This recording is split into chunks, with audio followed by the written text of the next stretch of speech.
Welcome everyone, this is Amer Mushtaq from UCounsel. Today we'll talk about the last step in a pleading, which is called a reply in a civil action in the Superior Court of Justice in Ontario. And as we have said in the previous lectures, the concepts that we're sharing with respect to the pleadings, meaning the claim, the defense, the reply, are very, very basic. This is a very broad overview of pleadings so you can understand the fundamental concepts. The pleadings, when you're drafting them, could become very complex based on your legal issues and factual issues. But all of these lectures are really to give you a broader understanding of what these pleadings are about. And as I mentioned earlier, we have lectures on starting a civil action in Ontario, some of the basic steps. How do you draft the claim? How do you draft the defense? And now we're going to talk about how do you draft the reply and what is it that you need to keep in mind. And we'll begin with the disclaimer that this course is not legal advice, so if you have any specific questions, you must contact a legal professional. The examples that we have used with respect to drafting of the claim and the defense was a very basic one. We took the example that Mary had loaned $100,000 to John. John had refused to pay money back, and Mary went to Superior Court of Justice and commenced a court action. So we have gone through that process in previous lectures, and in the last lecture we had gone through the process where John had John had served and filed his statement of defense. And again, for the purposes of reply, the key legislation you want to keep in mind is the Courts of Justice Act and the Rules of Civil Procedure. They're both available online, and you can Google them and read the relevant rules with respect to reply. So what is a reply? Reply is a reply to the statement of defense. You are replying to certain facts that were stated in the statement of defense, and so essentially a reply is made by the plaintiff. And once a reply is made, that's the end of it. Then the defense does not get another shot at replying to the reply. And if there are things that the defense need to change in their statement of defense, then they can do so by amending their statement of defense. So there is an opportunity to amend your pleadings, whether it's the statement of claim, statement of defense, reply, counterclaim, or anything else. And there are different rules that govern how those amendments are made. But reply is really the last step in the pleadings. We'll talk about timeline, which is always important. We'll talk about when a reply is needed, and we'll talk whether a reply is must or whether it's optional, and so we'll discuss those points. Let's begin with the timeline, which is crucial, and we'll refer to Rule 25.04 sub 3. Let's see if we can go to that rule, and it talks about when the timing of a reply. So 25.04 sub 3 is here. A reply, if any, shall be delivered within 10 days after service of the statement of defense, except where the defendant counterclaims, in which case a reply and defense to counterclaim, if any, shall be delivered within 20 days after service of the statement of defense and counterclaim. So, in simple words, if you receive statement of defense, you literally have 10 days to prepare, serve, and file your reply. And if you have received the counterclaim in addition to the defense, then you have 20 days to do so. So 10 days for simple defense and 20 days when the defense also has a counterclaim.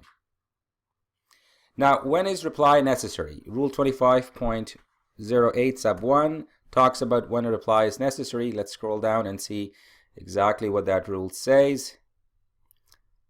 5.07. Okay. Where a reply is necessary. And 25.08 sub 1 says, a party who intends to prove a version of facts different from that pleaded in the opposite party's defense shall deliver a reply setting out the different version unless it has already been pleaded in the claim. So what are the key things to keep in mind?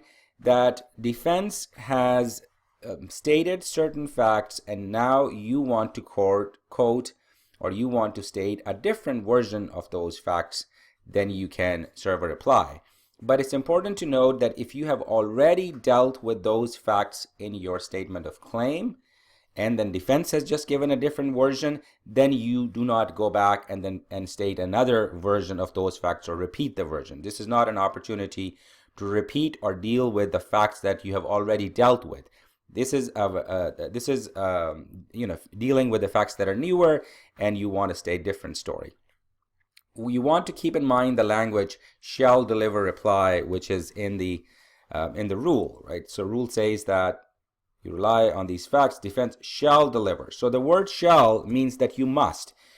When you read the rules, the rules use the language of shall or may. So may, when the word may is used, it's optional. When the word shall is used, that's mandatory. So you have to, if you want to rely on a different version of facts than what defense has said, you shall deliver reply, you must deliver reply, and then use those facts. Okay, another example when the reply is necessary, Rule 25.08 sub 2. Let's say, what does that rule say? A party who intends to reply in response to a defense on any matter that might, if not specifically pleaded, take the opposite party by surprise or raise an issue that has not been raised by a previous pleading shall deliver a reply setting out the matter subject to sub-rule so and so. So what does this rule mean? That if you have now new facts, so the defense stated certain facts and then that gave rise to new facts, and if you don't put them in reply, and when you are at trial and you bring those facts at trial, that will be surprising to the other side, then you must bring those facts in your reply. And the second component that you want to understand is that if there are new issues because of what the defense has said in their defense, then you must bring a reply. So what is it that you want to understand broadly with respect to the pleadings? I had said in the first lecture that pleadings is really your story. This is your story where you're telling the court why you need certain remedies that you're asking. And the story has to be complete. Whatever you have stated in the pleading, that's all you're relying on. So if there are facts that are not in the pleading and you want to rely on those facts, you won't be able to unless you have put them in your pleadings. So that's why the opportunity to tell the complete story is in the pleadings. And for some reason, if you were not able to tell the entire story, or you realize facts later on, you do have an opportunity to amend your pleadings. There is a mechanism to do that all the way up to trial. And there are different rules for that, and we'll cover those later. But what you want to understand is that the concept of these pleadings is that nobody is surprised by the facts that the other side is alleging. There are no surprises. Each side, either your plaintiff or the defendant, must know exactly what facts the other side is relying on so that you can properly plead your case. So that's the idea. Okay, and again, remember the language of shall deliver, so it's mandatory. You must, if you are relying on new facts or you are dealing with new issues that are not already dealt with in your pleadings, in your claim, then you must deliver a reply. Okay, Rule 25.08 sub 3. A party shall not deliver a reply except where required to do so by sub-rule 1 or 2. So what is this rule saying? That look, you just cannot come back and then put anything in the reply just because you feel like you want to respond to the statement of defense. No, you cannot. So there are only two specific scenarios, which are in 25.08 sub 1 and sub 2. Those are the only two scenarios where you are allowed to file a reply, serve a reply, and you must serve and file a reply. But outside of that, you must not serve a reply, right? So that's important to keep in mind. So what happens if you do not serve a reply? And in many cases, there is no reply. And Rule 25.08 sub 4 deals with that. And let's look at that. A party who does not deliver a reply within the prescribed time shall be deemed to deny the allegations of facts made in the defense of the opposite party. So this is an important point to note. When you don't serve a reply, then that's an automatic denial from your side that whatever is being said in the statement of defense you don't agree with. So it's a deemed denial. You don't need to serve a reply to say, I don't agree with the statement of defense. And that's why the specific rule is there, that to make sure that you serve reply when it's necessary and you don't serve reply when it's not necessary, and get the benefit of not serving a reply as a deemed denial. What are the steps to file a reply? You obviously, the first step is download the form. We have shown in previous lectures how do you download it. It's available online. You draft the reply, you write your story down, you serve it on the defendant, you prepare your affidavit of service, print 2 copies, and then file it at court office. And there's no fee for filing of a reply. Again, reply is an important document. As I said, it's part of your pleadings. Your entire story has to be covered in replies. So its purpose is that you respond to the statement of defense and any new facts or any new issues that you want to deal with. You do that, and reply completes your story. Now, the rules of the rules of pleadings, drafting of pleadings, are same for claim, for defense, and for reply, and we have covered those. So I'll briefly go over these. You plead facts, not evidence. Your statements should be concise. You only plead facts that are relevant. You only plead facts that are material. And each allegation should be in a separate paragraph, and those paragraphs must be consecutively numbered. Now, there's one important part that I want you to remember, and I want you to be very clear about it. Remember, I said that 25.08 sub 4 says that if you do not file a reply, it's a deemed denial of the statement of defense. It is assumed that you are not agreeing to whatever statement is stated in the statement of defense. But when you do file a reply, then that deemed denial is gone. So what you must do is that if there are facts in the statement of defense that you don't agree with, you must state so in your reply.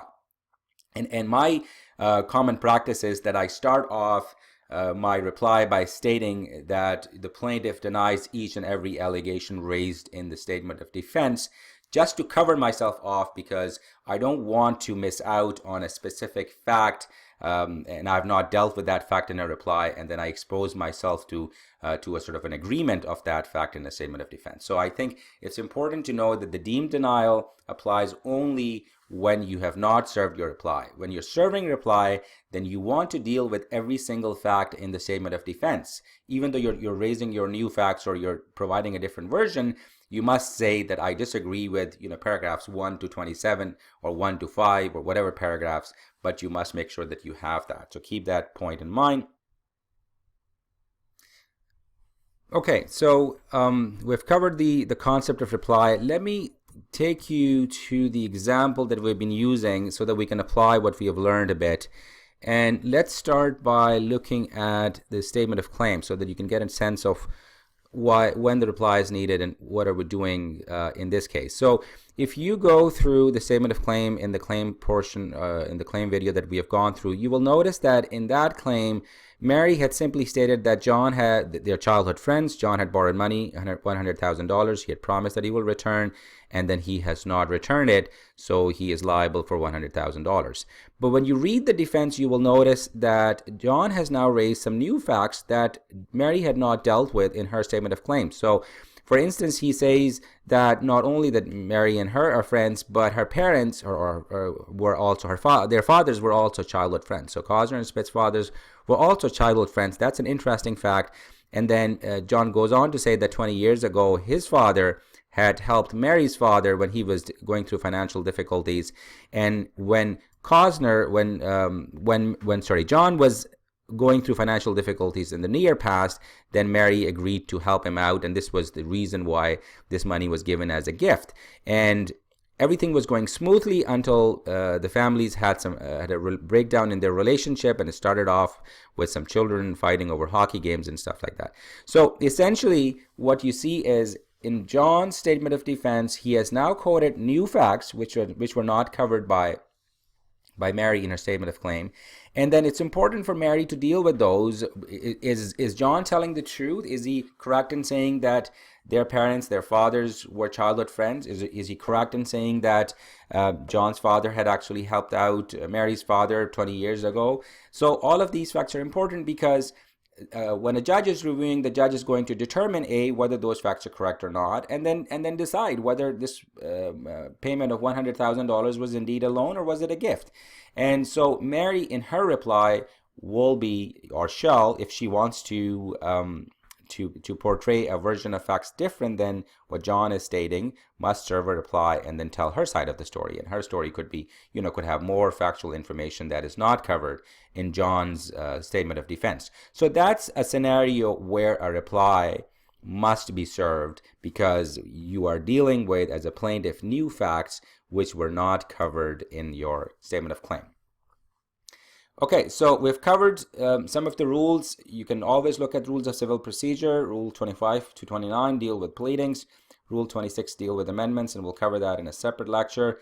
And then the conclusion of all of this is that pleadings are important.